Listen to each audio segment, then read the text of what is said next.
What round they rise and find ass? You're playing touch butt with that dork in the park, the ponytail. I'm the one who ain't got no training partner. I don't think so. Seem to have it all figured out when they're fighting midgets. Damn it! 60 G's, baby! Dust of Shakedown begins right now. What's happening, Fight Week Show fans, Fight Week Show people? Then we are back with another episode of Dust of Shakedown. And bro, if you look and see, I got some extra energy about me. It's been a good evening, it's been a good day, but I got some great guests tonight that's joining us, helping us break down these topics on Dust of Shakedown tonight, man. And first, let me introduce my brother Shahid from South Africa over there, Full Metal Roberts. How you doing, my bro? I'm always good. It is always good to be here with you, homies. It's always a good time. Before we got on, it was a riot. So I'm very, very sure it's going to be nothing but good vibes the whole time. And all I have to congratulate you on your win over us. But Bafana wasn't able to bring it home, but well done to Nigeria. Whoop, whoop. Yeah, man. Yeah, man. Yo, thank you very much, man. You know what I mean? I've been giving a lot of congrats to South Africa, so it's nice to get one back this way from South Africans. And yeah, man, thank you very much for that one. It was a good match. But I'm gonna jump into some of that a little bit later, and I'm gonna rub on some salt on them wounds there later on, man. You know what I mean? But we'll come to that later on, my bro. Let me bring my brother Jordan, Mark Dane, the Rambling Dad podcast. How you doing, my brother? I'm good, mate. I'm good. You know what I mean? A very long day at work, and my little girl's got chicken pox, so we're just riding that wave. But we'll get there. Oh my God, the chicken pox wave, man. It's always nice when they call the man lotion cover. You know what? Once they got it, get it out of the way, bam. That's you know the drill, mate. That's what I said man, as well. I'm glad she's got it now while she's 2 and not later on in life. You know what I mean? Yeah, so. it's got to happen once. Yeah, exactly. At least once in a lifetime, man. It's got to happen. But once they got it out of the way, it's open road, man. You know what I mean? Jordan, how you doing, my bro? You good? Oh, good, man. Yeah, just plugging along, trying to get to the weekend. But yeah, good stream earlier on today from you, watching the game. It was fun to sort of have something to do around about that time of day. So yeah, it's been one of them days. It's been one of them days for me. You know what I mean? And finally, bringing in Mr. Big Balls Balelo. Yeah, with big hustle to it before I could get down to there. Big Balls Balelo is in the house. How you doing, my bro? Can you hear us?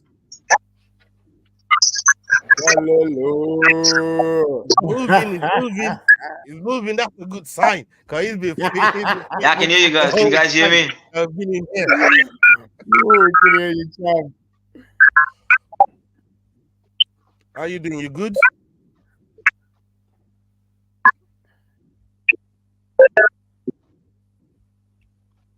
Playing the robot. Yeah, that's Buffering a little bit. The Super Eagles done something to that South African bandwidth, man. The Super Eagles just I'm doing well, guys. I'm doing well.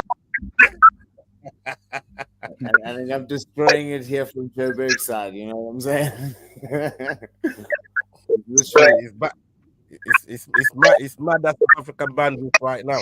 Okay.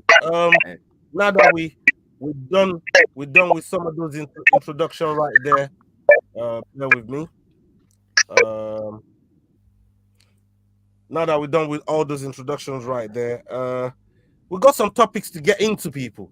We got some topics to get into, and I want to start with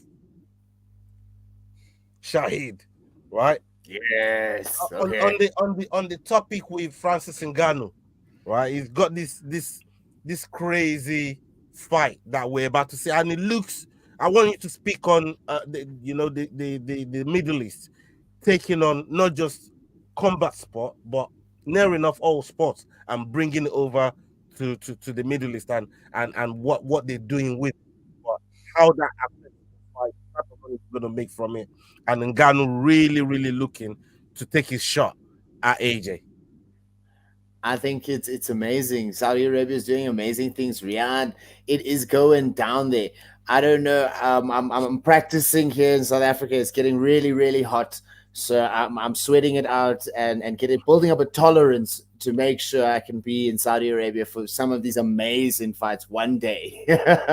But technically, I think this is probably going to be one of the hardest fights for Francis ever in boxing terms, because technically, it's funny. I was watching the Anthony Ruiz fight between Joshua and Ruiz, and the second fight you see a different Joshua, and when he is focused and he's got all his energy in it, if he loses this fight, it's deeply embarrassing for him as a boxer. And I think Tyson Fury's biggest mistake with Francis was underestimating him. Now we've got an opponent against Francis that doesn't underestimate him, that is technically beautiful at boxing. So it's going to be a huge test, and we're going to see how good Francis really is. Is he just a one-hit power hitter, or is he got the whole package? And this is going to be a real test for him. Cheers. Yeah, bro. McDane, I'm gonna come to you with the same topic right here on Francis Ngannou. Obviously, the more the training is going, the closer they get into to fight day. It's coming along nicely. The build up is where it needs to be as of right now. And I like what I'm seeing so far in terms of what's going on with Francis Ngannou and the amount of money that's set to be made between both of them. But Ngannou's taking this very seriously, bro. Yeah. And some of the things that he's saying, it looks like he really wants to maybe better Andy Ruiz's knockout. But that's kind of like the only real knockout that AJ endured, you know what I mean, in boxing. But he wants to do like an MMA style fucking, you know, World Cup thing. I don't get it. But what do you think? Mate, I think it's going to be one hell of a fight. Yeah, I mean, AJ is a completely different boxer to Tyson Fury, and like my man just said there, so he just said, did he really take him seriously enough? You know what I mean? I don't think he did. AJ's now got a little bit of a blueprint. Obviously, we're going to see a different Ngannou coming in there. It's a different opponent, completely different matchup. He's going to be training completely different to how he was going in there against Fury.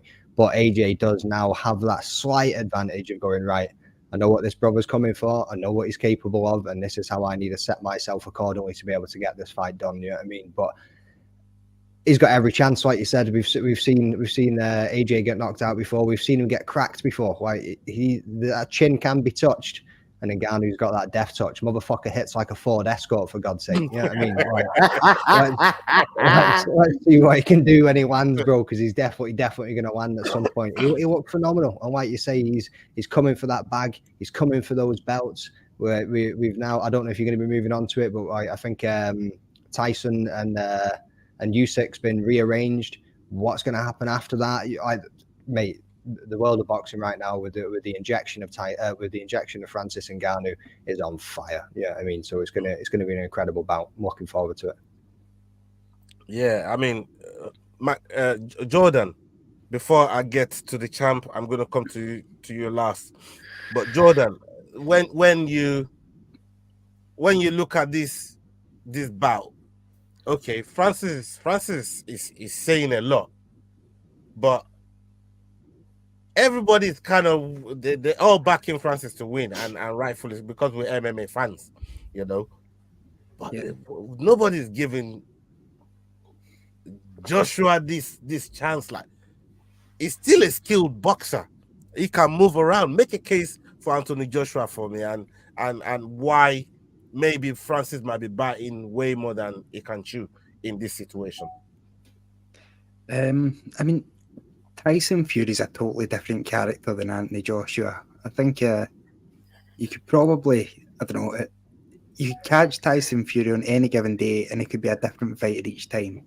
So I think with Anthony Joshua, he's taking this seriously. He wants the knockout. He wants the win.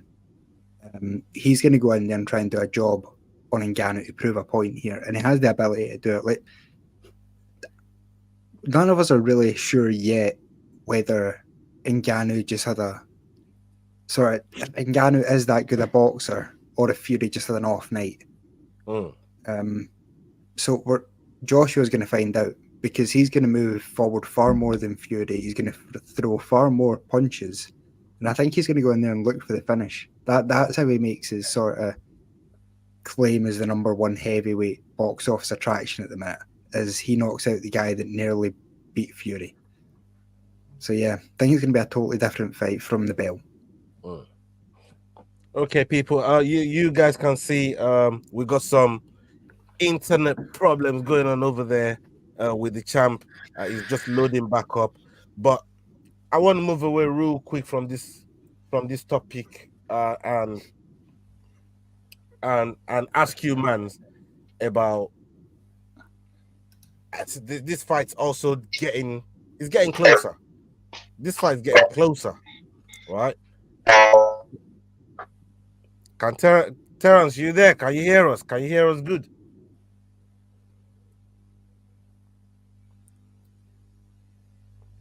Yeah, he can't right now. I think the Super Eagles, the Super Eagles destroyed a lot of bandwidth. It's They put the CPT right now.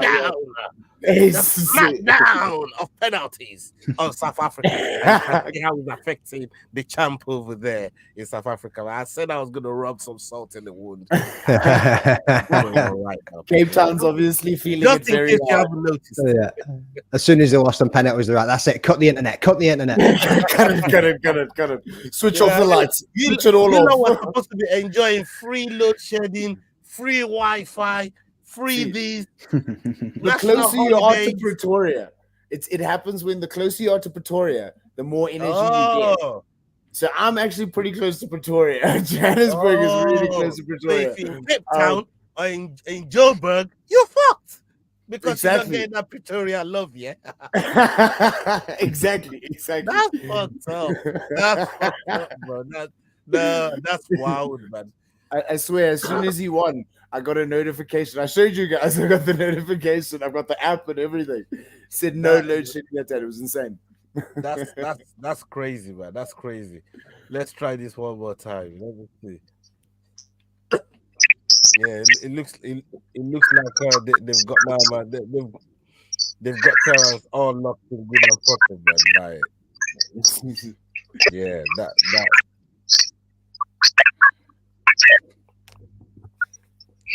ain't it right now. Okay, let me. Sorry, guys. No, you're good, man. It's all good, man. It's all good. You're good, bro. Okay. I want to come in on the fight. This other fight that's really, is coming in close right now. Is the Dustin Poirier versus Gaethje, the BMF title. That's round the corner. Gaethje versus Holloway. Gaethje Holloway, yeah. Another one that we know is going to be on UFC 300, and that's a big card. It's a card that everybody's looking forward to. And that's I do want to talk about the Volkanovski one first, but I'm going to come to you, Magdane.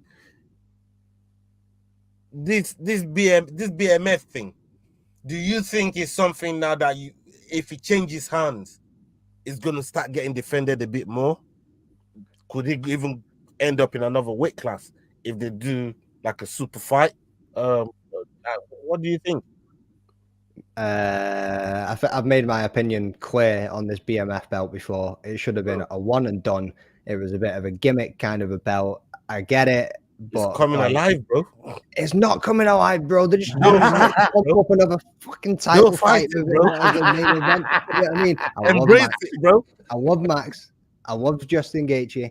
Not a chance am I giving two hoots about this BMF belt, like at all. You know what I mean? Like, oh my god. See when you say run that shit to the bin and just stick it in there and just leave it. Let it gather dust, banana skins, fucking orange peels, bit of fucking spaghetti bolognese, just leave it sitting there. You know what I mean? Like, I am done with this BMF belt, but as far as I'm concerned, the fight is going to be absolutely insane. It's going to be incredible. I'm leaning Gaethje as much as I love Blessed. Obviously, you can't count him out, but it'll probably go over 5 rounds. He's not going to crack his chin. You know what I mean? Ain't going to crack his chin. Ain't going to happen. But go on. What were you going to say? Jump in. You know what? Look, I respect your view on the BMF thing, right? But hear me out. Just let me see this thing. If those two headline a fight night card with no belt, would you not be thinking, fucking hell, look at these two gigantic, legendary fucking fighters. They headlining a fight night card and they ain't even fucking fighting for a belt. Would you not at least want to see that gimmick all at once, but there is some kind of notoriety to it? No? Shahid, let me come to you. No. You're setting a precedent. You're setting a precedent. You can put these. Shahid, sit down. I'm with you, guys. I'm with you, brother. I'm with you. I'm so with you. Put these two men on a pay-per-view without a belt, and it's gonna sell fucking tickets. You know what I mean? I feel you. This is the type of man that don't like sugar in his tea. Like, this, you know, just don't like nice things. I've got 2 sugars in my tea right now. I'll have you know. You know what I mean? Bullshit. That's cold tea with no flavor. Oh, Jordan, that killed it, man. That was that's a mic drop moment right there. You know what I mean? I think it sets a precedent. I think it sets a precedent. Fuck you, Leroy. There's so belt, many. and you can fucking suck it. You know what I mean? Suck your mum. Get out.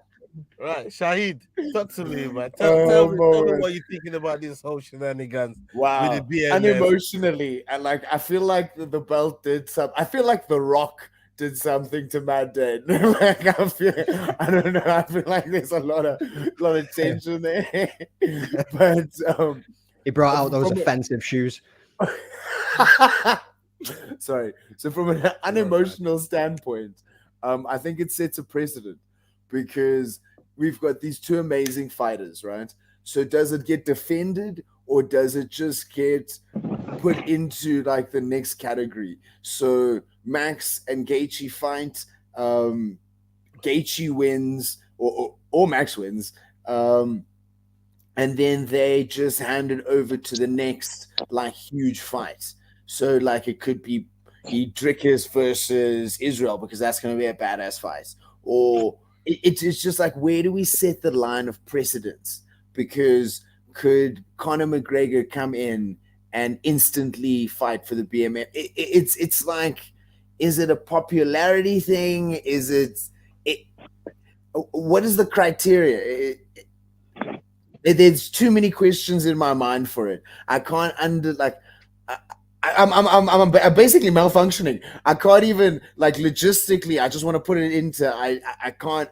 I don't see it. I don't see. Yeah. So I don't know. I think it just sets a precedent for like, okay, really, this is gonna be an amazing fight. It's gonna be a stand and bang. It's gonna be blood. It's going to be insane. So is that the standard for BMF? Because the last BMF fight, or the first BMF fight between Nate Diaz and Masvidal was pretty insane. But this one's going to be even more insane. What fight, like, to set a precedent for what the criteria would be for this BMF makes no sense, because it's like the guy that earned, I don't get it. I don't get it in terms of actually being a title, but in terms of this fight, yes, I'd give them a BMF like stamp. I'd be like, this is a fucking BMF situation, but title, I don't know. I don't know. I feel like it's justifiable, sort of, in the sense that you need to make this a 5-round fight. Like, there's a lot of fights out there that are guaranteed great fights that you need to be 5 rounds, but they're also going to be on like UFC 300, where you've got maybe a women's strawweight title matchup that would have to go above that. Like, you know what I mean? There's just the actual belt itself, it's stupid. It doesn't mean anything other than we're getting 5 rounds, 2 of the most violent guys in the UFC. And I'm cool with them just sticking it with that, but like, the title doesn't mean anything. right? Yeah. So I'm not as passionate as Mad Dane, but I feel the same way. I really do. In a gimmick Yeah. sort of sense, I see the applicability of like advertising and marketing and all that shit. But Yeah, it's like, very WWF, ain't it? It is, minute. Yeah, I'm sorry, I lost my Oh, yeah. professionalism there for a quick second. You know what I mean? But let's go to the champ. Let's go to Ola. Come on, take this shit. All right, guys. You Magdane just hit the nail on the head right there, because let's ask a real fighter, somebody that steps in there, that's a prize fighter. You know what I mean? He goes in there and just loves to claim jewels, loves to claim gold, loves to claim the belts. Terance, we've been talking about the BMF, between the BMF title and putting it between Justin Gaethje and Max Holloway. What's your take? Do you rate the BMF title as a title? Do you think it befits these two guys fighting for it? And do you not rate it at all? Tell us your view on it. Of course, I rate it. It's a BMF title. Come on, there must be a BMF. I rate it. That's you gotta have a BMF somewhere. So I feel like EFC should do as well. EFC should get a BMF title as well. But Max versus Gage is gonna be a cracker. I'm looking forward to it. Just Max's style. He's the volume guy. Gage is the power puncher. So it's gonna be a masterclass fight, and I'm looking forward to it, man. Because these two guys are high level, and one small mistake from each one, and it could be over. So yeah, I'm looking forward to that fight. But I rate the BMF title, man. I rate it. Well, I asked. I'm gonna stay with you, Black Panther. I asked the guys earlier on. Do you think it's a belt that should also change weight classes and not just be, stagnant? Because if we're gonna start seeing fighters defend it and retain it, maybe they can build some super fights out of it, or something where maybe it could potentially change weight classes. Of course, why not? Why not? Let's make it happen. No, they can make one in the bantamweight division. They can make one in the featherweight division, going all the way up to the heavyweight division. In all the weight classes, there must be a BMF. There must be at least 5 or 6 BMFs. So yeah, why not? Let's do it. But for sure, I'm rating it, man. I'm rating it. Yeah, but Black Panther says, boy, let's create BMF fucking era, man. You know what I mean? Why don't we just make a BMF for every division? Fuck it. Go for it. Yes, sir. Why not? Let's make it happen. Even in the EFC. Let's speak with Grayman. Let's make it happen. Your ass would win that. That's why you want that over there. You know what I mean? Now we're talking, because now the EFC could use energy like that. People fighting to be the most violent fighter in the EFC, because we need like energy like that. The UFC. Okay, let's not talk about the BMF. Let's talk about the EFC BMF, because in all honesty, the EFC needs energy like that, where homies are just like, fuck it, and I'm gonna go in there and I'm gonna just bang, because guys, that would be amazing for the EFC. Listen, well, why don't we say we replace the BMF part and we give them a crown instead, and it's the King of Violence, and it's hosted over a one-night tournament. I love that shit. No way. That sounds Call me good. up, I ain't busy, man. Old school. Get that shit done. Yes, sir. Pride rule set. Why not? Mix it up a bit. Huh? Yes. Yeah. Say that again, Magdane. Say that again when you was trying to say something. I was saying, but we'll go like to the old school, no weight classes, no nothing. We'll mix it up as well. Yeah, I mean, we'll take little things from each part of the era that it's been going on. We'll get some pride rule sets in there. We'll just go for it. Yeah, I mean, you can get jacked. You can do whatever the hell you want. I don't know about. I love it. Maybe one Pump some steroids. Give me 2 weeks. I'm gonna be looking like Alistair Overeem. Yeah. Don't worry. Uberim. Uberim. Hey, people! You heard it here first, man. The champ supports BMF in every weight class. Bring it to EFC as well. put it in every free weight class. There's got to be BMFs everywhere, but like, boy, they got all this bad motherfuckers Coming fighting. summertime. Yeah, man. You know what I mean? Terence got can be like five- 6 we've foot got 5 5 BMFs heavyweight, right here. open weight style. Easy. Nah, that would be 6'2". Boy, I don't see a world where that happens, but you know what I mean? I don't see a world What where would it someone happens. gets me the as a bubble with matchmaker? realism. Yeah. You know what I mean? I really don't see a world where it happens. But look, the idea is good, and the fact that I feel like it adds just that little bit of notoriety of somebody wanting to keep something other than just winning a 5-round fight, as of headlining like a fight night card or even a co-main event that ain't got a title, but it's 5 rounds. It's just, I just think there's some, because there's a little something at stake.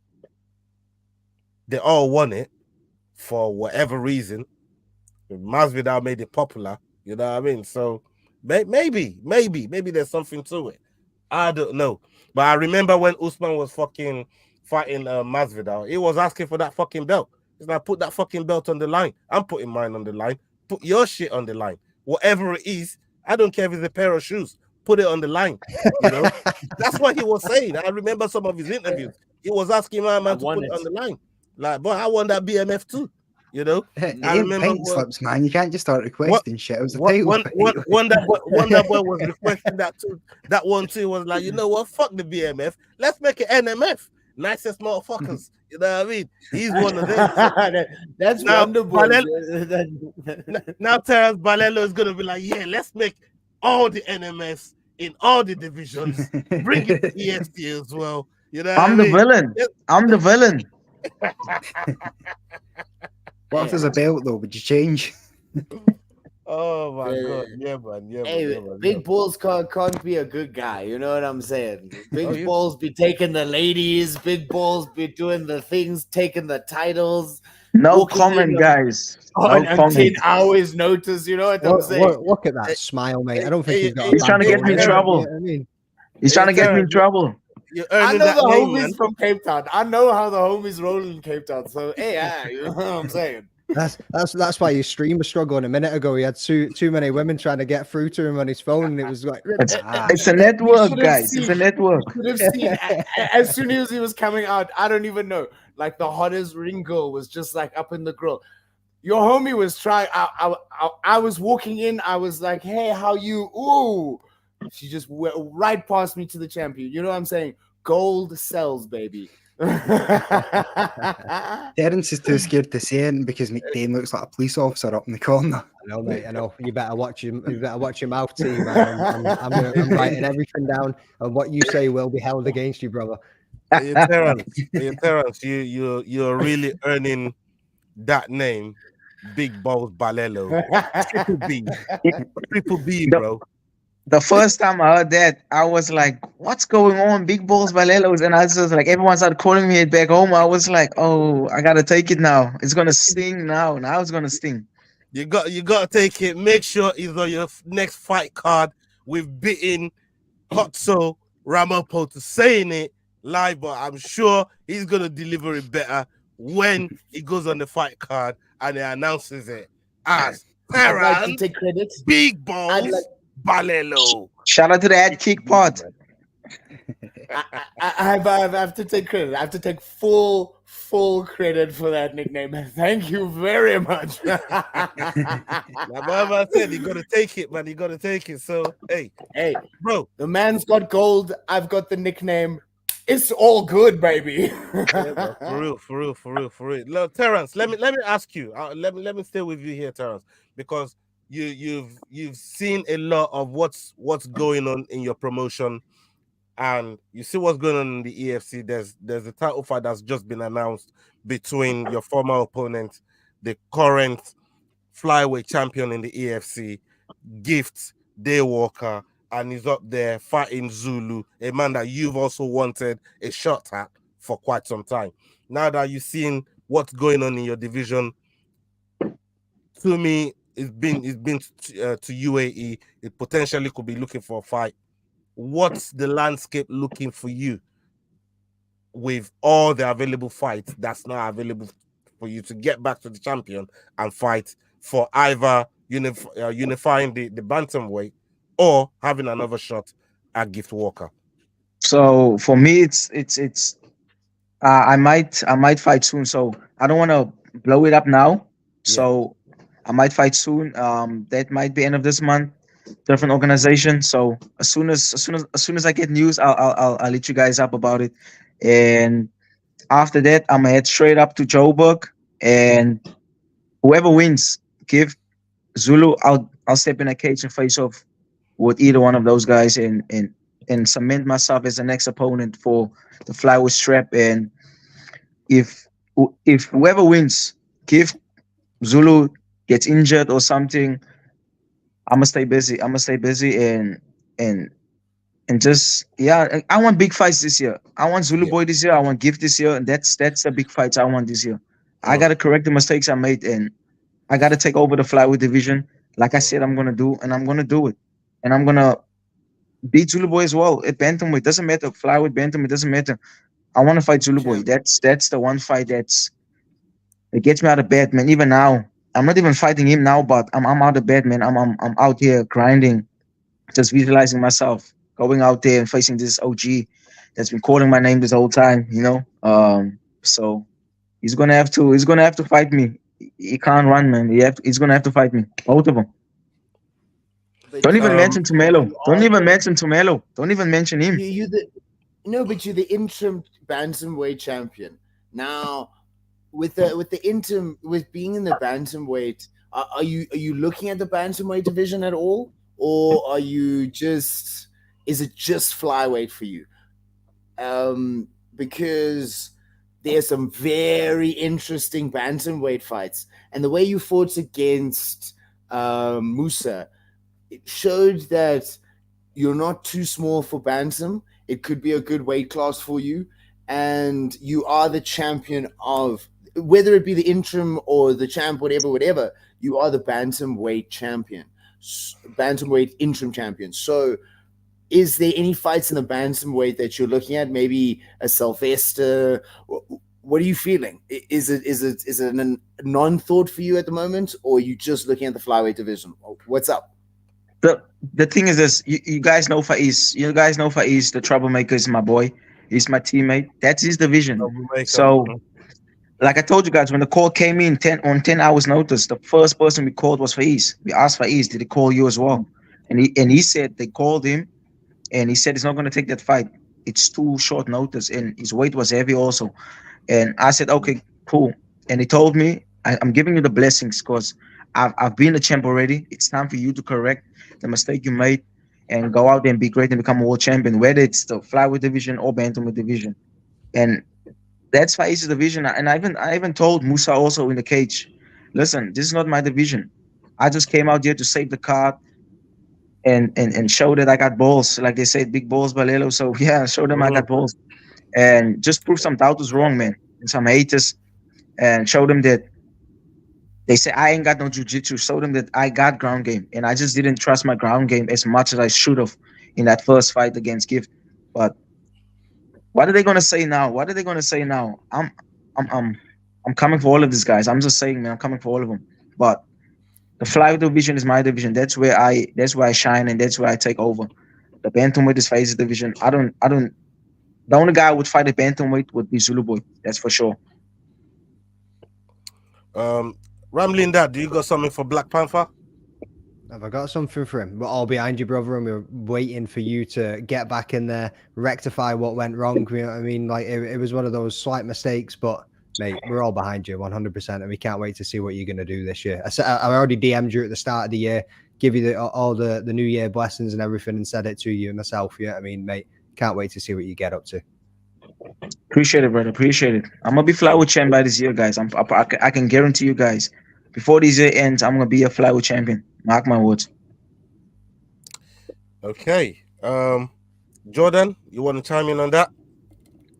Yeah, I'm just really looking forward to the rest of the year for Terance. Obviously, the first Gift Walker fight could have been a stumbling block where he receded into himself and sort of beat himself up over what went wrong and how to fix it. But now it only took 10 days to move up a weight class and win a title. So The only way is up. The only thing I'd like to ask is sort of with the gift fight, what do you think you can change to make it sort of more tilted in your favour this time?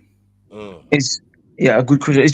It's as simple as just being comfortable, being on the floor, just being on my back, being comfortable there. Cause like I injured myself in that 2 weeks into that camp, and I couldn't grapple. He injured himself as well, but I couldn't grapple, and I was like, come on, T, you got the triangle position.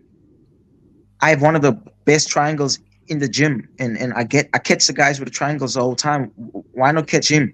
And I didn't trust my grappling as much as I should have been, and it still stings with me sometimes. Just I know I can beat Gift Walker anywhere, and I'm gonna show you guys that either I'm on my back, I'm gonna get up, and I'm gonna throw those submissions up there. I'm gonna be fully prepared for this one.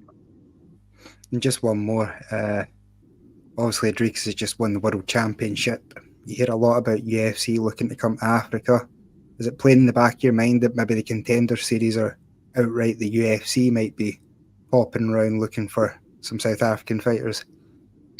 Bro, I wouldn't mind. I wouldn't mind if Dana White comes and says UFC Africa this year. I'll put my hand up. I'll say, boss man, take me, man. Whichever weight class, featherweight, lightweight, I'll fight as long as I'm on a UFC card. But the Contender Series is for sure one of the goals for us this year. But I just have to see how it goes, man. I just have to see all these fights got to fall into place, and I just got to keep on staying sharp, getting better, and pray and hope these guys sign on a dotted line and just accept the fight against me. And I just got to go out there and keep on winning fights as well, and not just talk the whole time. I got to go out there and show you guys that I can talk as well as I can fight, and go out there and perform. 100%. Hey, we know that's true. Dude. Even if we have to oil Dana White up, you're getting that Dana White Contender Series contract. And people are already working on that, I think, man. Let's get it done, yeah. Oh yeah. Look, we're all behind you. We're always rooting for you. You have our support 100%. Every time you go into war, every time you go into battle, we rally against you around here, and the love is as real as it gets. And we know everybody that talks about you, even your opponents. They know, you're a talented fighter. You're destined for greatness, and it's just a matter of time. It's a when, not a if. Even that night, I remember that night watching your fight with Gift, and as the referee raised Gift's hands up, the commentators, Simon Stevens, shout out to Simon. They were saying, don't get it twisted tonight. Both of these gentlemen, they're destined for greatness. Balelo is going to see gold. Mark my words, is going to have gold round his waist. We just didn't think it was going to happen 10 days later. You know what I mean? We didn't think it was going to happen that quick. So, it just goes to show, as part of the testament to what you're capable of doing, and what the ceiling is for you, man. Sky's the limit. And yeah, man, big up to you. We're gonna be on standby for your fight news, and whatever it is you're doing right through 2024. We're gonna be right ahead, right by your side, man, and we're gonna be following you. Okay, I want to guys. Yeah, man, 100%, bro. Salute. I want to talk about Volkanovski and Ilia Topuria, because Dolitze, another man that was looking to maybe even break into the top 5 and start asking questions of the Stricklands and the Paulo Costas and maybe even the Dricoses, depending if he wins those matches, might have got those kind of shots to try and look into the top 5, but it didn't happen for him against Imamov. Right, Magdin, I'm going to come to you on this one. Right, Topuria is the next one coming out of Georgia. Merab said no to fucking title because his brethren with Aljamain Sterling. I will be asking Terance about that fucking crazy mentality in a little while. But McDane, Topira is the next one coming out of Georgia that really got a chance at gold. It's a small country, but they're churning out these fighters, man. What do you think his chances are? What do you like about Topira, and what chances do you give him? Mate, his chances are very, very high. Yeah, I mean, like Volk is one hell of a champion. I think I seen a thing the other day. It was like 1,000 and something days he has retained that title for. Like an unbelievable streak that he's had it for. He's very much an all-round kind of fighter. I mean, he's put it all together. But so's Topuria, man. Like his ground game was phenomenal, and then all of a sudden he just started sparking dudes out. Yeah, I mean, like the striking came along with it too. He's got every chance, every single chance of taking this. But you also need to then consider Volk taking that head kick. He's been in a training camp for quite a while for this one. He is prepared. He is ready. He is hungry. He is wanting to get that back. Yeah, I mean, he's wanting to defend his title after the unfortunate loss and head kick against Islam, taking that fight on short notice, going through some mental health battles of not being able to fight and needing that next one set up. Otherwise, he struggles a little bit. There's a big story behind this one, and I like Topuria, man. He's entertaining. I mean, like I say, he can bang. It's everything that you want in a title fight, to be honest with you. And personally, I think it can go either way. I think Volk is going to keep it. I think he's just got that extra little piece in him that he wants to keep this belt. And I think that's what's going to put it overboard. But yeah, Topuria's got every chance. Yeah, man. McDay, Jordan, I'm going to come to you next. Topira shocked me the way he put Bryce Mitchell away, right? Because the way he did it, it's like this is Bryce Mitchell's world. Like you don't even to even attempt it. It's like when Islam did almost the same thing with Oliveira, like going down there and just submitting him. Like this man pulls guard just to submit people. So you're going into their world and actually putting a submission on somebody like Bryce Mitchell. You think it's obviously given to Topira hella confidence, you know, to get advanced into this title fight. But from your perspective and seeing the great champion, fantastic champion that Volkanovski has been, what are you making of this matchup where it's going to be won and lost? And again, do you give the challenger a chance? Yeah, very much so. I've been convinced Ilya since he fought Jai Herbert, knocked him out. That was a fair few years ago now. I think these guys are actually quite similar. On paper, they don't really look it, but they're both very well-rounded. You know, Volkanovski's a great striker. He's got great timing. He's maybe not known as a one-punch knockout artist, but other than that, him and Topuria have fairly similar games where they're grappling. You're not really worried about their high-level jiu-jitsu most of the time. It's sort of a pressure-based grappling game to sort of wear you down. So yeah, that being said, I think Topuria probably hits harder than Volkanovski, but Volkanovski's also had all that time in the ring. His IQ in there is much higher.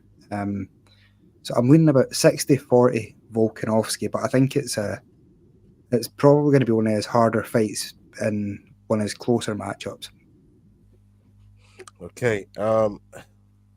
Shahid, I mentioned Georgia earlier on because South Africa is such a big country and you can pull talent from all corners of South Africa. We've heard about all these new promotions that's now coming out of South Africa.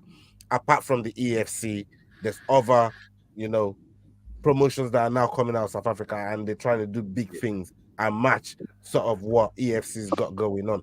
But Georgia is such a small country, bro. You know what I mean? And to keep pulling out these talented, high-level fighters that are there, what have you made of Topira's journey up until now? And you know, being a deserving challenger against somebody as coveted as Volkanovski. Because everybody loves Volkanovski, by the way. Yeah, man.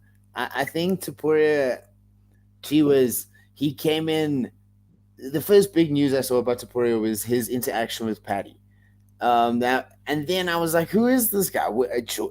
I knew Miram from Georgia, so it kind of seemed to me like a Dagestan situation, somewhere that people didn't really think of.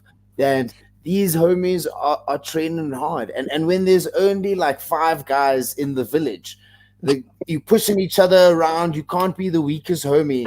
So I mean, we all training hard. We all doing like the biggest thing is that you can never neglect a small place and think that just because it's small that talent can't be found there and multitudes of talent can't be found there.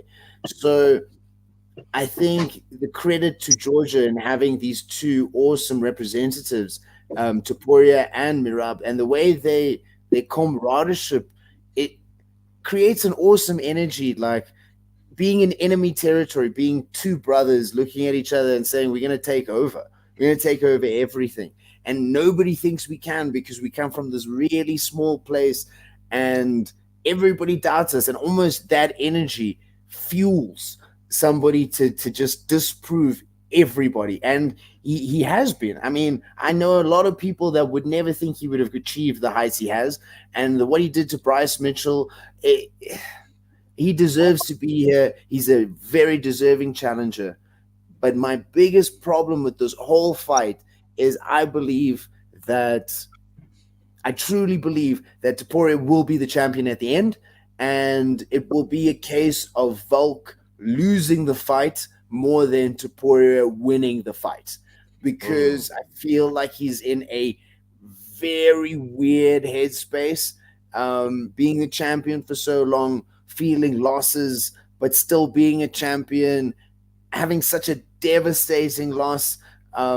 Matt Dane made such a good reference to it. I mean, there's so much energy around this fight and so much backstory for Volkanovski, especially being the champion.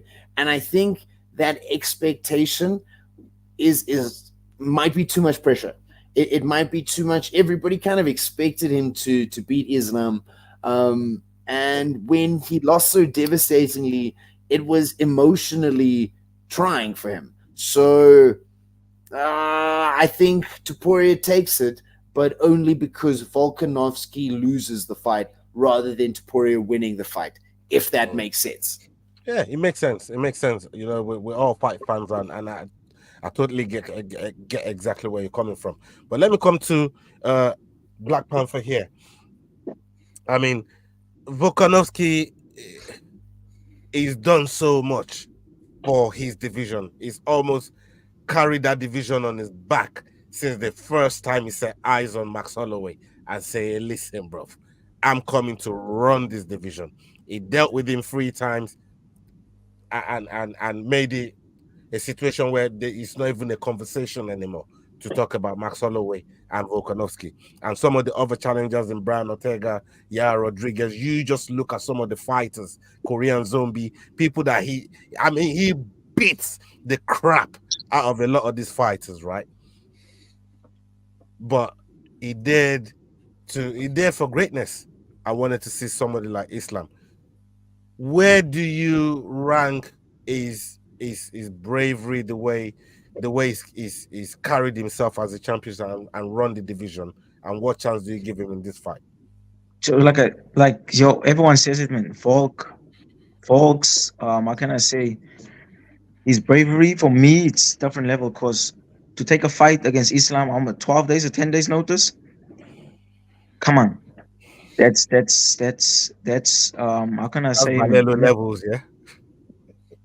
I did it on 10 hours. But okay, I'm not gonna relate, but Volk is high level, guys. Ever since he started off, making his run in the 145 division, I was like, maybe this guy is gonna become a champion or maybe not. Because I did favor Max in the first fight at UFC 245, and just seeing him doing that to Max in the first fight, I was like, damn, this guy's good. His IQ, his feints, he's just a level above these guys. And ever since just going on his run and his tear that he did in the 145 division, it's been crazy. Because I still do believe Volk should have been the number 1 pound for pound guy in the UFC right now. Because just what he's done so far. I know a lot of people are gonna say, "Oh, Islam, yeah, Islam." This, who's Islam fought? Who's Islam fought? That's the only thing. But well, we only fans. So yeah, and but I think for this fight against Ilya, man, there's something about Ilya that just makes me want to go on his side and overlook Volk because the way he speaks. I was watching an interview of him and Ariel also yesterday. Mm, The confidence, the way he dresses, and just I was like, damn, this dude. It's almost like a Conor versus Aldo situation now, mm. where just this guy's already posting on his bio UFC champion. I was like, damn, bro, are you overlooking Volk like that? And he's not overlooking him, but he's just the confidence, man. He just knows he's gonna go out there and knock Volk out in the first round. And Volk is like my boy Shahid said, the pressure, man, the pressure's on Volk now. Cause he's gotta go out there and show to everyone that this dude is just bluffing, man. This young upcoming guy, he's never tasted defeat. I'm gonna be the first one to give him an L.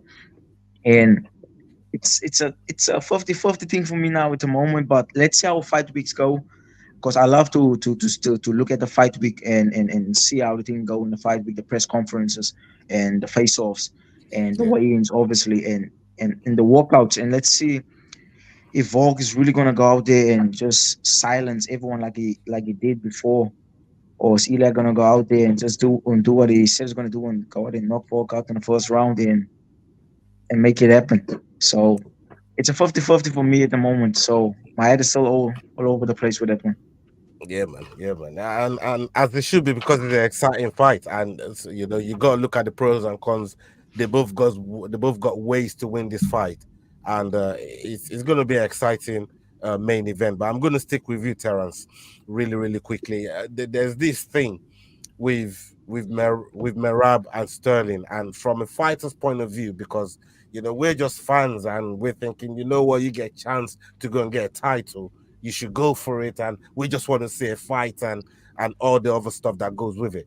But when it comes to like professional fighters that have been boys for so long, they train together, always got each other's back, and the title ends up being the one thing now that, okay, we were both going up this way, we're here now. What do we do? Do you, as a professional fighter and somebody that you came up with somebody and now you're here, if they offer you a title with all the things, all the doors that titles can open, do you turn it down because it's your bro, or do you engage, sign on the dotted line, and break bread together? Like, how do you see it? For me, like or is it Marab situation? I think Marab Yeah. should have. I just think he should have taken a 5 minute. Come on, he's your bro, but still, at the end of the day, why did you sacrifice all these years of training and blood, sweat, and tears, man?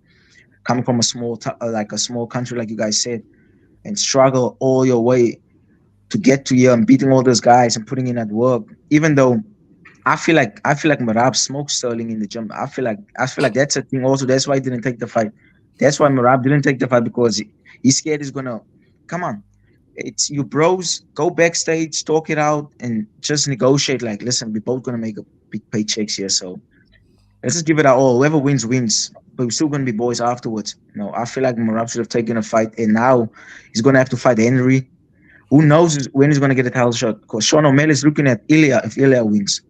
And that's where Sugar's going up there. Sugar's not going to take the fight with Marab, even though Marab wins.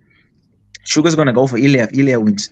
So he's going to have to wait in a long line and just fight his contenders because Sonya Dong is there, so and another talented guy, Corey Shanaghan, and Umar is also there. So he's going to have to fight all those guys and wait Bro, out.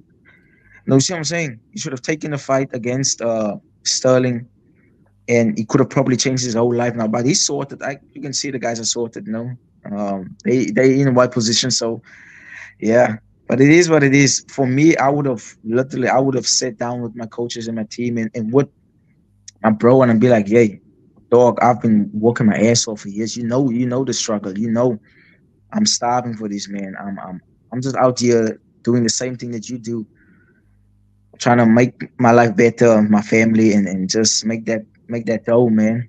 Let's get rich together. Let's make it happen. 100%. McDane, I mean, what's your take on what the champ is just spoken about here in terms of Merab and the Sterling situation? Because when you're looking at that division now, it's getting away from Merab. It's like nobody's really talking about him. At the same time, we also know a lot of people are scared to fight this brother because he can fucking fight. But what's your take on the whole situation, man? As we said, Georgia, small country, man. Not a lot of people coming out of there, and one gets a chance to fight for gold, and he says no. Well, I'm with T on this one, man. Like, so when it was happening, I was like, you've got to do that fight. You know what I mean? Like, to me, it was kind of like you take. I don't think he's got any kids, but I mean, you're taking food off his table there, man. Like, you need to go and fight him. Like, I get the brotherly side of it. I get the respect. I get like the loyalty. I understand it completely. Like, you don't want to ruin that friendship. You don't want to, like, what would it be like in the gym after it? There's so many more aspects that go into it. But at the end of the day, I thought, right, you need to have that fight. Like you say, now you've got to start climbing back up. He's fighting Henry Cejudo. Is that on 299? Is he fighting Henry Cejudo on 299, or is it 301? Or and I know he's fighting him somewhere. 299. Is it 299? Yeah. So 298. Oh, 298. Right. Okay. So I seen Cejudo saying the other day that if he doesn't get it done against Merab, then it's probably just quits for him too. Because these two men are both wanting to go back and try and get that belt. Obviously, we're seeing Aljo move up. But yeah, at the time of it, he should have done it. But like I say, it's the mentality of, right, yeah, we can sit down and we can have this discussion. We can have this conversation. This is how we're going to play it out. This is how we're going to set up the money. This is how we'll do everything. We're both going to make a bag. But are you really going to fight to your fullest extent when you get in there? Are you going to use every skill you've got? Or are you going to be hesitant with your shots because you're about to punch your best mate in the face? You know what I mean? Like, I'm gonna think about how much money he owes me and dust him, bro. I know, mate. I know you say that now, but standing in the cage toe to toe with your best mate that you know what I mean, you broke bread with for years, you've sat down with your families, you've helped each other through problems, you like your mentality with each other, anything. You know what I mean? Like there's a lot more emotion that goes into that fight than just the logical business sense, if you know what I mean. Like, so it would be a difficult one to how you get in there and how are you generally going to perform. But at the same time, I was like, that fight should have happened. They should have done it. But here we are. Yeah, Shahid, you got something to drop in about this fight, and I see you leaning. And tell me what your take is from a fan's point of view, because obviously we've heard it from a fighter's point of view. I mean, it's been 13 years since Anderson Silva kicked what's his name in the face. That photo. It's been Vitor Belfort. Thank you. It's been 13 years since that happened. We know how ugly it can get. I mean, they were former training partners. Came out with a mask. Said Anderson Silva's a dirty, two-faced piece of shit. I mean, it went deep. So, and I mean, Colby and Masvidal just the other day. I mean, I was watching that edit and I felt bad. I was like, wow, that's like sore, bro. Shit, I'm even a part of it, but I felt sore for them. So maybe Merab's looking out for his best interests in the sense of his life in happiness, whereas most people would see it as a financial point of how do I get further? What do I do next? He has the Tapourier vibe. Like, he's got that confidence to say that I can choose when and where I will get this title. But the landscape could be very different if he had fought Sean O'Malley. And let's say Merab won the title. He beat Sterling, and then O'Malley came. He beats O'Malley, and then we've got a whole different bantam division. So, I mean, yeah, there's a lot of what ifs. And I mean, as MMA fans, we love asking the question, what if? What if Conor didn't get that knockout, and Jose Aldo retained the title, and he never became that superstar, because there are so many parallel universes within the MMA world. But I think Merab looked out for his own interest in sense of like Matt Dane said, I mean, how do I come in back into the gym? Well, am I really gonna fight as hard as I possibly can against somebody that is, in a sense, my brother? I mean, if you ask me, I kick my brother in the face sometimes, yo. But that's just me. that's literally just me. So I know a lot of people have a lot of different feelings about that sort of thing. But I think he looked out for his best interests. And in fighting, often enough, people don't do that. So I think good on him for having confidence in himself and looking out for numero uno and thinking about how he feels when he walks into the gym rather than his paycheck. So yeah, I think it's pretty awesome. Yeah. Jordan, the way that I'm looking at it now is Sterling's already won the title. You're one of three that's out of Georgia fighting in the largest MMA organization in the fucking world. And you've got a chance because Sterling's already won it. So his name is already in that history books, as you know what I mean, as it is. So whether you fight him or not, it's not going to take away from Sterling's achievement that he's already won, right? But here is a chance for you to now go and put your name in the history books as well and share some of them pay-per-view points even, you know? Those pay-per-view points, my man says he's not thinking about the paychecks, but them pay-per-view points, they add up. They add up when it comes in nicely, especially if you're on a banging card, you know? What are you thinking to this? Because in a way, I want to see him really fight Sterling. I want to see him whoop Sterling's ass. And my man alluded to it earlier on that he might have been kicking his ass in, and he doesn't want to fucking embarrass him or expose him. I don't know. What's your take on all of that, bro? I mean, I get the loyalty to your teammate, and for some people that might sound like the right thing to do, but for Merab, career-wise, you sort of paint yourself in a corner. Like, if you're not wanting to fight the champion at that time, then what are you meant to do when you're the number 2 guy in the world? Who are you meant to fight? You can't just keep fighting every guy that gets close to Aljo, because then who's Aljo meant to fight? I don't know what his sort of game plan was there. You really have to make an asset. The UFC are never going to offer him a really favourable fight again, though, because they know that his loyalty isn't with becoming the best in the world. It's with Aljo. So yeah, he made these choices, and I guess Aljo's moved up now, but if he gets taken out in the first round by Calvin, then he might want to move back down. Which would probably happen. So, I mean, yeah, I don't know what Merab's long-term goals are here. Maybe just try and ride it out till Aljo retires, but then I don't think he's that much younger than Aljo. Oh. Yeah, if you're going to be a fighter, fight. Just advice that's probably unwarranted, but yeah, you're offered a fight for the title. I don't know which fighter in their right mind is going to turn that down. Okay. The last one that I want to end up with, we've had a lot of fighters on your continent, Terance. Come onto the Fight Week show on Dust Off Shakedown, and I asked them this question: what fights do you want to see in the EFC in 2024? That's not in your division, but you'd like to see, compete against each other. Maybe good fights, maybe title fights. Like, you be the matchmaker, and maybe top 3 fights you'd like to see in the UFC come 2024, all of 2024. Oh, so do I start with EFC first? Start with EFC, end with UFC.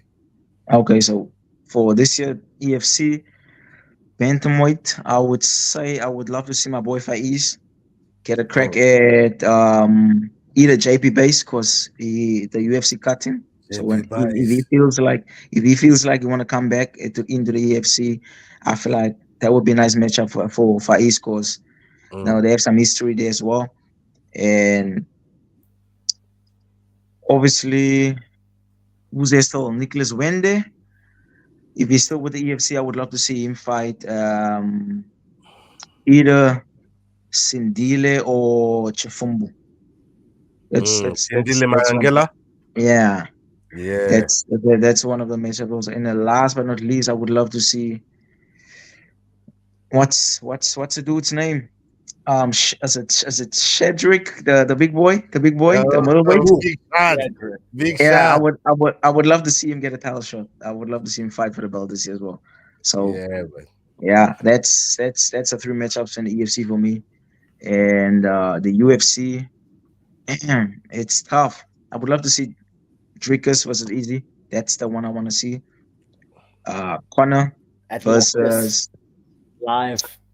Yeah, Conor versus either Chandler or Conor versus Ilya as well, because Ilya was talking into that route.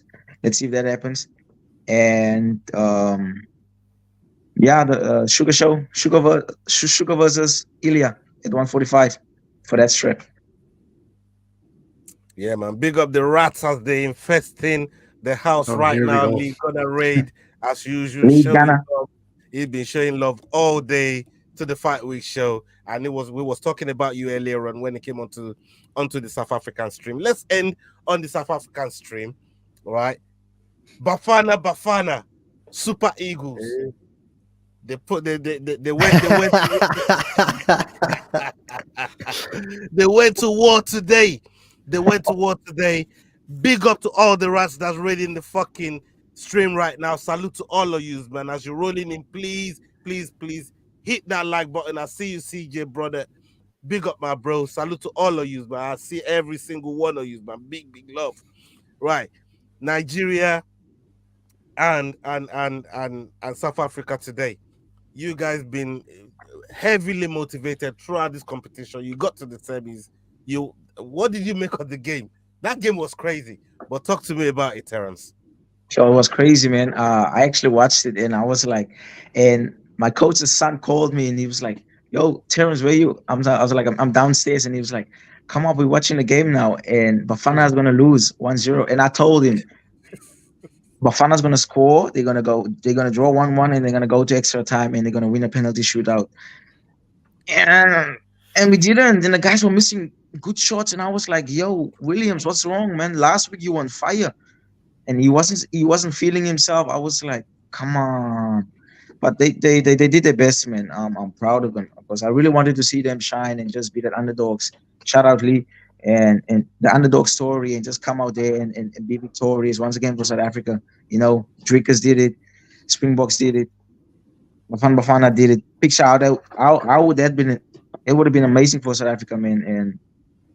But yeah, as they say, we'll get them next time.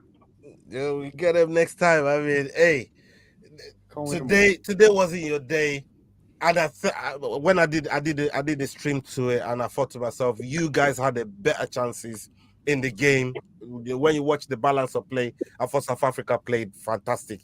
You had the more dangerous passes, the more dangerous phases of play, and even some of the shots that you got off. Great shots. Shahid, we've not really spoken about this football because my whole point was to rub some salt in the wounds of South Africa today, because I might not get this chance again. So I'm going to take it, man. I've been saying a lot of congratulations to South Africa this year, bro. You know what I mean? I won one back my way, but before we get there, Bafana, man. Nigeria were 2-0 up. The VAR decides, hold on, let me go back to 10 phases, maybe 15 phases of play, and then disallow the goal, go back and give penalty the other way. I had Yao, big up Yao from head kick. He came in the head. I had Yao on the stream.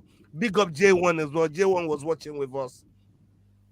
And that shit got disallowed. And then you got the penalty. Like, what was going through your mind when you was watching it and all of that craziness was happening? Because that was a big moment in the game. You know what? I think the same thing that went through my mind when Drickus got his hand raised. I was like, holy shit. Did that just happen?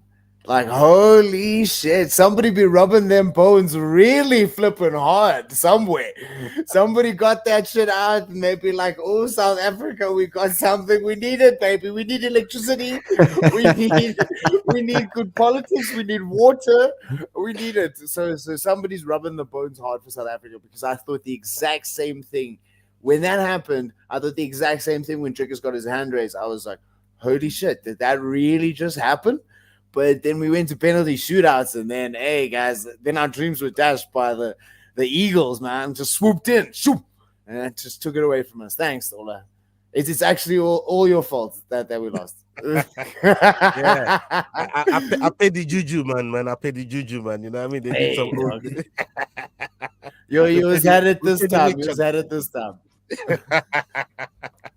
Hey, listen, look, this is one thing that I think this actual match, I think it trickles into the next MMA bout that might happen between Dricus and Israel at this time, because McDane, I'll come to you.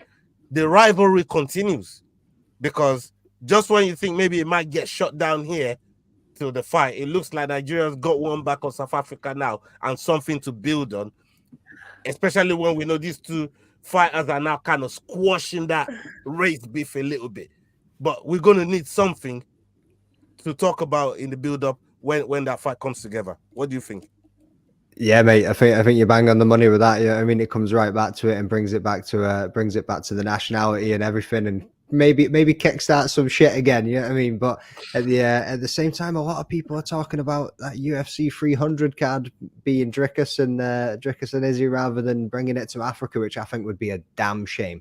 You know what I mean? That shit needs to happen in South Africa or Africa, wherever they want to put it. You know what I mean?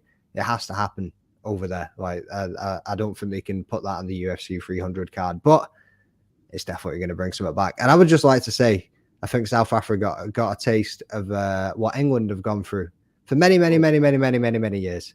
Get as far as they get to then get beaten on penalties. You know what I mean? It's a bitter taste that leaves in your mouth, and you've just got to kind of crack on and get on to the next game. That's the only thing. Well, I'll drink to that. Yeah, it's kind of like that bitter taste of Bud Light, isn't it? Oh, I'm enjoying it tonight, but I'm gonna enjoy it. Like I said, I might not get this chance again, man. So I'm just embracing it. I'm enjoying it. I'm taking it for what it is, man. Especially I've got the whole build up to this fight, Jordan. I was praying when South Africa kept going, they kept beating all these things, and I said, please, they got to Cape Verde. And for yeah. So if we win, we get South Africa. If South Africa win and they beat Cape Verde, this could be a fucking crazy one. And it turned out that the game itself is crazy, but what it leaves behind could be even better. What's your take on it? What's your thoughts on it? Sorry, 2 seconds. My dog's just started going mental because there's fireworks outside. Shout out to Giddy Skiddy whilst he's sorting out the dog there, mate. You know what I mean? Big up to Giddy Skiddy. My man met Dricus. He got his South African game day shorts signed. Yeah. What? You know what I mean? Big up yourself, Giddy, man. Yeah, man. Big up to Giddy Skiddy, man. Salute to you, Giddy Skiddy. Yeah, Jordan, you was gonna say. Sorry, what was the question again? Yeah, like I said, the rivalry continues with South Africa, but it's not so much what's now happened here. It's what it leaves behind, the crumbs it leaves behind to maybe respark some of the dead beef that's been kind of going on with the South African and Nigerian going into MMA with Dricus and Izzy. Like, what's your take on all of that? Yeah, well, I think it's good that, especially in the UFC, but on a much wider stage, like African sports are finally coming back to the sort of front and centre. And South Africa versus Nigeria could be the first, obviously, many different rivalries on the continent. But with the sort of Izzy versus Duplessis fight, I think South Africa versus Nigeria very much could be a theme on that card, let alone sort of in the whole wider net of things. But yeah, I think it's good to advertise sort of African fights in general, is to maybe use the country versus country rivalry. 100%. People, I'm gonna be doing a watch along for the final on this channel. So keep your eyes locked for that. I'm guaranteeing. Are you two, Shahid and Black Panther? Are you two gonna be Ivory Coast fans for the day? Are you gonna be hating? Are you gonna be Ivory Coast fans for the day, bro? I'm gonna be no fan. I'm gonna fanboy. I'm gonna fanboy. Not even gonna watch it, mate. He's I'm like, not gonna "I'm watch out." it. For real, I'm gonna watch it. I'm gonna see results. Hating, man. You know what I mean? Man, I'm gonna stay hating. I'm gonna watch it. You know, serious. Hey, Shahid, Just gonna put what the about game you? on You the gonna be background Ivory and Coast kick fan the for heavy the day? bag. Or Hey man, you know what? I say Bismillah and let's do this thing. Africa, you know what I'm saying, homies? You can't. I think the beautiful thing that Jordan just said was billing the fight as an African, like African champions, two people fighting for the chance to be called African champion, and Africa is a beautiful country. It's a beautiful continent. It's awesome. People must come. People must come to South Africa. People must come check out what we're doing. You guys must come. It's beautiful. It's beautiful. It's beautiful. So to be a fan of Africa, hell yeah, yo, gee whiz, man. And to be an eagle for that day, hell yeah. You know what I'm saying? I love Nigeria. I want to go see what's happening. So hey man, I love what's going on. I love the energy. So it's all love. Hey, Shaheen just betrayed us. You just betrayed us, bro. Come on, man. You just throw us away just like that. hey, listen. Hey, you run know what? away. Yo, that's finished, Hey, listen, Terance. You're not the first one to say that to Saeed, you know. I'm telling you, but Magdane told him that the other time, like, bro. You like, see? Come what you on, want, you know what I come on, mean? bro. He's from Cape Town. Nah, I'm it's all saying love, Cape yo. Town. Come on, bro. You're about to get a knock on the door after this, and you're gonna watch the big It'll balls be great Balelo is gonna content. be standing there in 4-ounce gloves on, going, "Get your ass outside, son." It'll be great content. I'd be filming the whole thing. I'd be like, guys, this is the day I become famous. I think I should do a body shot on him. We should do a body shot challenge on China when I go up to Joburg. How about Yes, that? mate. I'd be. I love it. That. I love it. I'll take it. I'll take it. Your boy's body is hard. One for I one. don't know. 1 for 1. I know. 1 for 1. Your boy can go first. Terance, you're going first. Okay, cool. We'll go. We're doing it. We're doing it. The challenge is set, bro. The challenge is Best set. out of 10 on the Fight Week show. And when it happens, make sure you're dropping us the clip, bro. You know what I mean? We want the clip when it fucking happens. But the challenge is fucking set. It's Yeah, happening. let's go. What have I got myself into? Oh, I want to see this now. I definitely want I'll to see take this it though. now, I'll take it. A shot from the champion. Gee whiz. I mean, make sure you find it. Hey, Terance, make sure you find the liver, man. You know what I mean? Make sure you I find got that you. liver, bro. Yeah? I got you. No, I'll take it. I'll take it, yo. I'll take it. I'll take it. I love you, Shaheen. No, big up to all of you. Thank you so much I for love joining you us too, tonight. Terance. We're hour 18 minutes in. Salute to every single one of you. Bro, I'm so thankful to every single body that's joined the stream tonight. The Ligona raid, salute to you, Ligona, my bro. All love every time. Always showing man love.